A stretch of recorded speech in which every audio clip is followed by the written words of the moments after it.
Welcome to the deep dive. We sift through the sources, cut through the noise, and really try to pull out the insights that matter to you. Today, we're diving into something pretty big, something that might just fundamentally reshape, well, education as we know it. We're looking at a direct-to-student approach, using some cutting-edge tech to hopefully democratize access to skills, jobs, even starting your own business. Our focus is the EON Virtual Campus. We're basing this on a recent press release and some key bits from their white paper. They lay out a really bold vision for a new learning ecosystem. So our mission today, let's unpack how this platform powered by XR, that's extended reality, and AI, how it aims to challenge those traditional gatekeepers in education. And crucially, what could it mean for you? Have you ever felt maybe limited by where you live or what you can afford, or just by the standard pathways to learn new skills or kickstart a career? Well, this deep dive is definitely for you. All right, let's get straight into it then. The sources, they really hammer home this idea of a knowledge access crisis. Sounds pretty serious. What's really at the heart of this crisis? What are the core issues feeding this global problem? Yeah, it does sound urgent, and the sources paint, a pretty stark picture of why. We're talking systemic barriers, things like institutional conservatism, Yeah.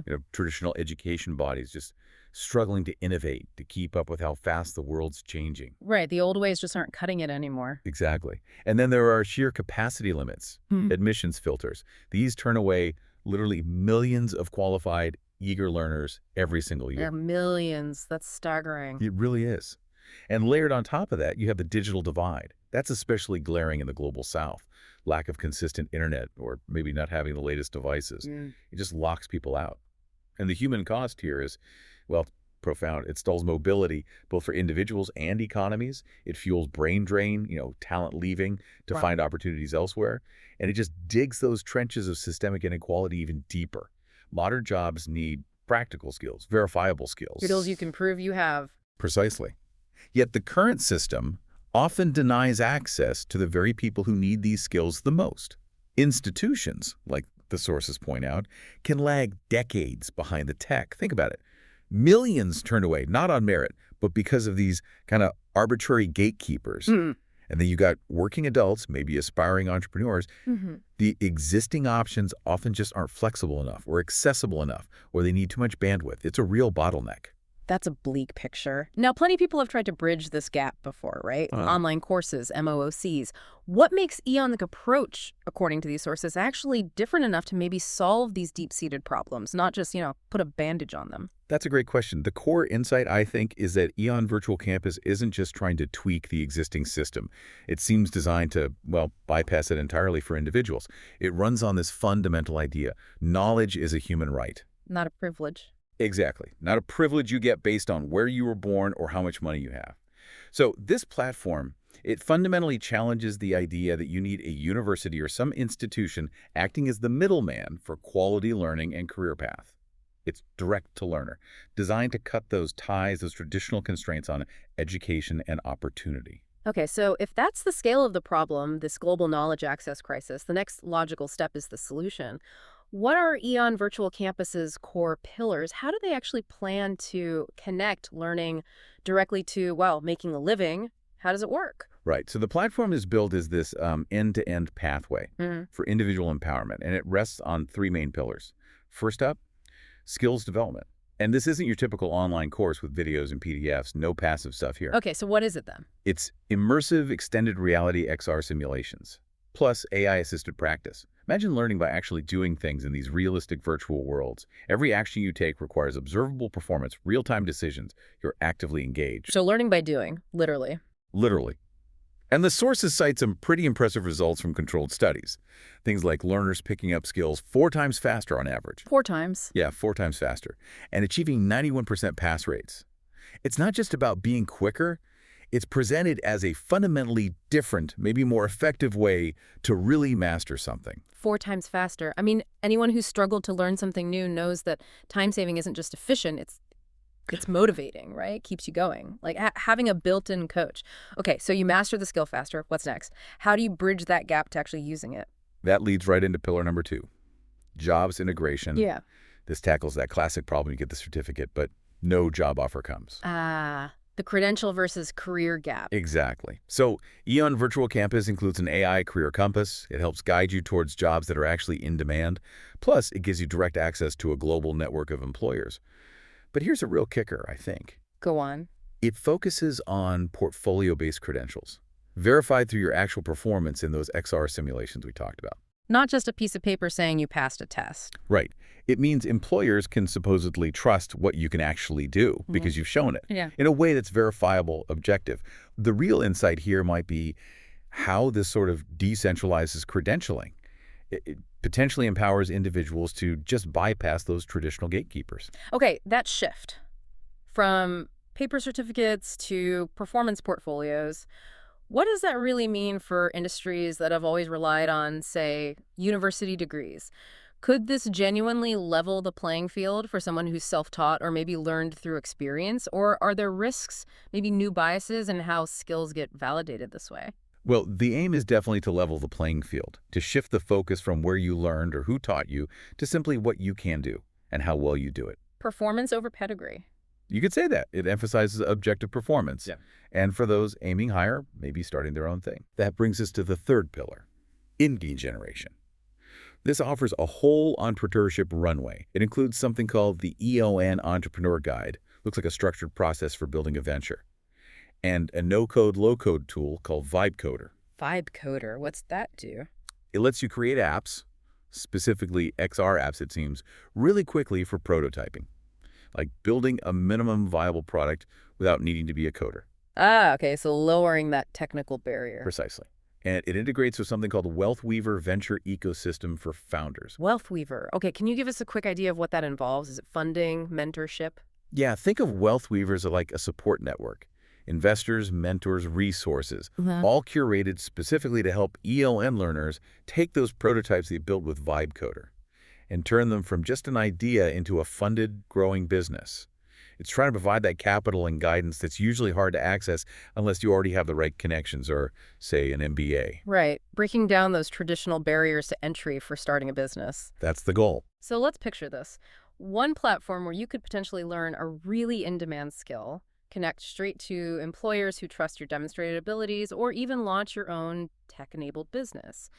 That sounds like a pretty compelling story of, well, economic empowerment for a lot of people. And this fits alongside EON's other work. Exactly. The sources make it clear this EON Virtual Campus is specifically for individuals, direct to learner, especially targeting those who can't or maybe won't be served by traditional institutions. It's distinct from EON's existing AI Academy, which is more their B2B offering for institutions. This new platform is about putting the power directly into the hands of the learner. Okay, we've covered the why, the crisis, and the what, those three pillars, but the real magic, or maybe the make or break part, is the how. What's the tech actually doing under the hood here? And what makes EON Virtual Campus really stand out from, let's be honest, a pretty crowded online learning space? Good question. Fundamentally, it leverages several core technologies that are worth unpacking a bit. First, there's the EON XR Core and Asset Library. Think of it as a huge toolbox. It's got no-code creation tools and access to this massive library, over 36 million educational assets, apparently. 36 million? Yeah. So users can create pretty sophisticated 3D lessons, simulations, things like that, without needing to know programming themselves. Then there's this concept of AI that sees space. AI that sees space. Okay, that sounds cool, but what does it actually mean for someone using the platform? How does that help you learn? Yeah. It sounds a bit sci-fi, but think of it like this. The AI literally understands where you are and what you're doing inside that 3D virtual environment. So one feature is spatial IQ. It's like the platform's internal GPS. It knows what you're interacting with, so it can give you guidance that's relevant to that specific context right then and there. Okay. Smart help. Exactly. Then there are soft skills avatars. These are basically AI characters you can practice interactions with. Think difficult conversations, sales pitches, customer service scenarios. Practicing those tricky human interactions safely. Precisely. And Digital Twin IQ lets you interact with a virtual replica of complex stuff, machinery, systems, you name it. You can practice troubleshooting or maintenance without touching the real, maybe expensive or dangerous equipment. It all aims to make the learning incredibly hands-on, personalized, and, well, practical. Makes sense. And how is this delivered? Especially thinking about that global access goal. Yeah, the delivery model is... Okay, offline mode is a game changer for accessibility.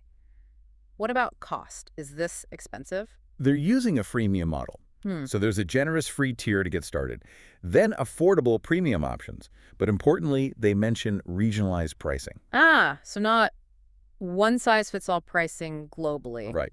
Plus, scholarships and community funding models specifically aimed at helping underserved groups get access. That's a lot of tech and features, but let's boil it down. What are the truly unique things, the differentiators that make this genuinely disruptive compared to, say, just watching videos online? Okay, yeah, let's pinpoint those.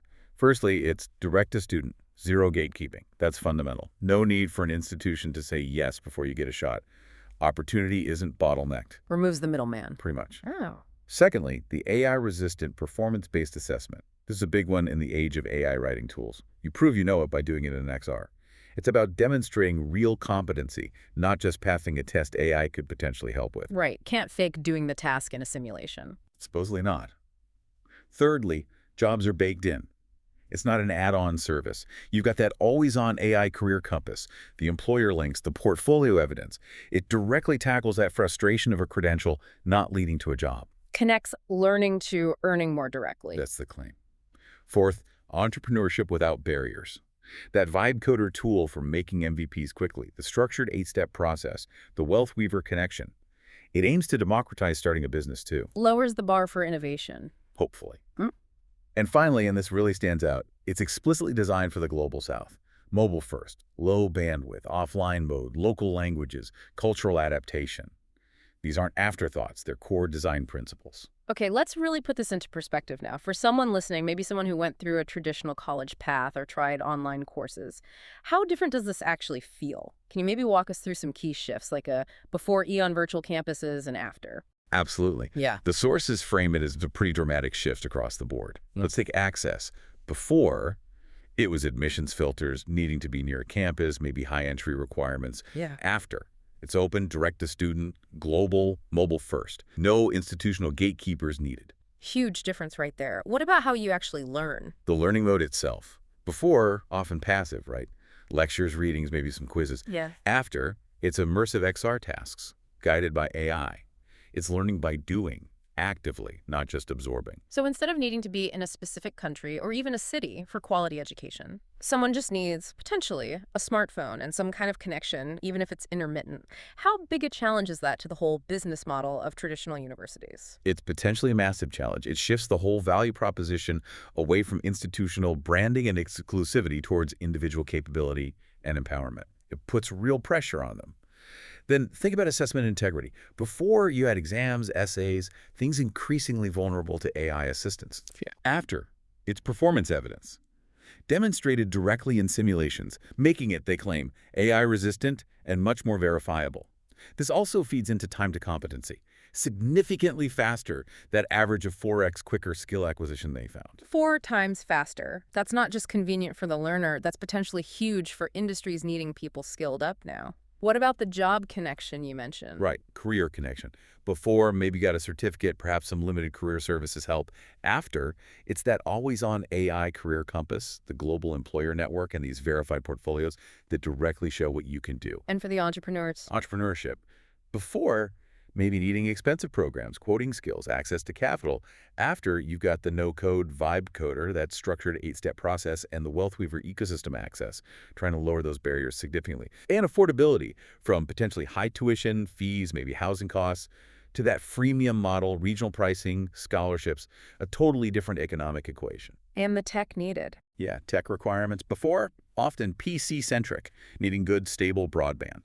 After, it's phone-ready, optimized for lower bandwidth, and crucially, has that offline capability, even cultural fit, moving from often Western-centric content to deliberate localization, indigenous language support, even community-driven content creation, making it feel relevant globally. That is a comprehensive overhaul of the traditional model. So bringing it back to the listener, who is this really for? Who does EON Virtual Campus see itself serving first and foremost? The sources highlight a few key groups initially. It seems tailor-made for learners who got rejected or waitlisted by traditional institutions but still want top-tier skills training. Giving them another pathway. Exactly. Also, working professionals, people needing to upskill or maybe switch industries entirely, but need flexibility to fit it around their current job and life. And definitely, Entrepreneurs, especially those without big technical teams or maybe formal business training like an MBA, now they get tools like Vibe Coder, market validation help, mentorship. Empowering the builders. Right. And of course, a major focus is on emerging market learners, those who might only have a smartphone, maybe spotty internet. This opens doors that were previously completely closed. And the impact isn't just theoretical. They talk about building and measurement right from the start. Societal goals are part of the design. How are they measuring success? Across several areas. Yeah. For learning, they're tracking things like retention, how quickly people gain competency, referencing that 4x faster, 91% pass rate data again. For employment, it's about real-world outcomes. Are people getting jobs? Are their salaries increasing? Are they advancing? Are employers actually happy with the skills? Tangible results. Yes. On the entrepreneurship side, are new ventures being created? Are they generating revenue? Creating jobs for others? And then there's the broader societal lens, explicit aims around gender equity, trying to mitigate brain drain, and directly aligning with several UN Sustainable Development Goals. Which SDGs specifically? They mention SDG 4, quality education, SDG 8, decent work and economic growth, SDG 10, reduced inequalities, and SDG 17, partnerships for the goals. So it's positioning itself as a tool for broader positive change. That concept alone, zero gatekeeping, it really is revolutionary, isn't it? We know how resistant to change some academic institutions can be. What could this mean for accreditation itself? Could this pressure traditional bodies to adapt, maybe even rethink their entire purpose? It absolutely pushes towards a future where accreditation might become less about which institution you attended and more about what skills you can demonstrably prove you have. Performance-based. It certainly puts pressure on those traditional bodies. Maybe their role shifts from being the sole gatekeepers to becoming perhaps quality certifiers within a much broader, more diverse ecosystem of learning providers. You know, Dan Litgerskar, the chairman of EON Reality, had a quote in the press release that really summed it up. What did he say? He said, "For decades, access to advanced skills and economic mobility has been artificially scarce. EON Virtual Campus removes those toll booths." Toll booths. That's a good metaphor. Isn't it? He continued, "If you had motivation and an internet connection, you can gain verifiable skills, connect to real jobs, or build your own enterprise from anywhere." That really captures the sheer ambition here. And just a practical note for anyone interested, access to EON and Virtual Campus apparently began globally today, September 2nd, 2025. You can get to it directly via their portal, no need for any institutional login. It uses that freemium model, has regional pricing tiers, and it's designed for flexibility across devices, smartphones, tablets, desktops, VR. So, wrapping up. EON Virtual Campus, based on these sources, is positioned as this potentially revolutionary direct-to-student pathway, using XR and AI to tackle knowledge access, jobs, entrepreneurship, breaking down those old barriers. Yeah, what's really fascinating when you unpack it is how it aims to redefine not just how we learn, but potentially who gets to learn, and crucially, what they can achieve afterwards. That emphasis on performance, on direct application, over just the credential alone, it feels like a fundamental shift in thinking about skills and economic mobility, potentially democratizing opportunity on a scale we haven't really seen before. It's a powerful idea. So here's a thought to leave you with. If those toll booths to opportunity really are being removed, if you truly could learn, create, and earn from pretty much anywhere, what skill would you go after first? What kind of enterprise might you build if those traditional hurdles of technical know-how or startup capital were significantly lowered? Definitely something to think about. Thank you for joining us on this deep dive. We hope you'll keep exploring.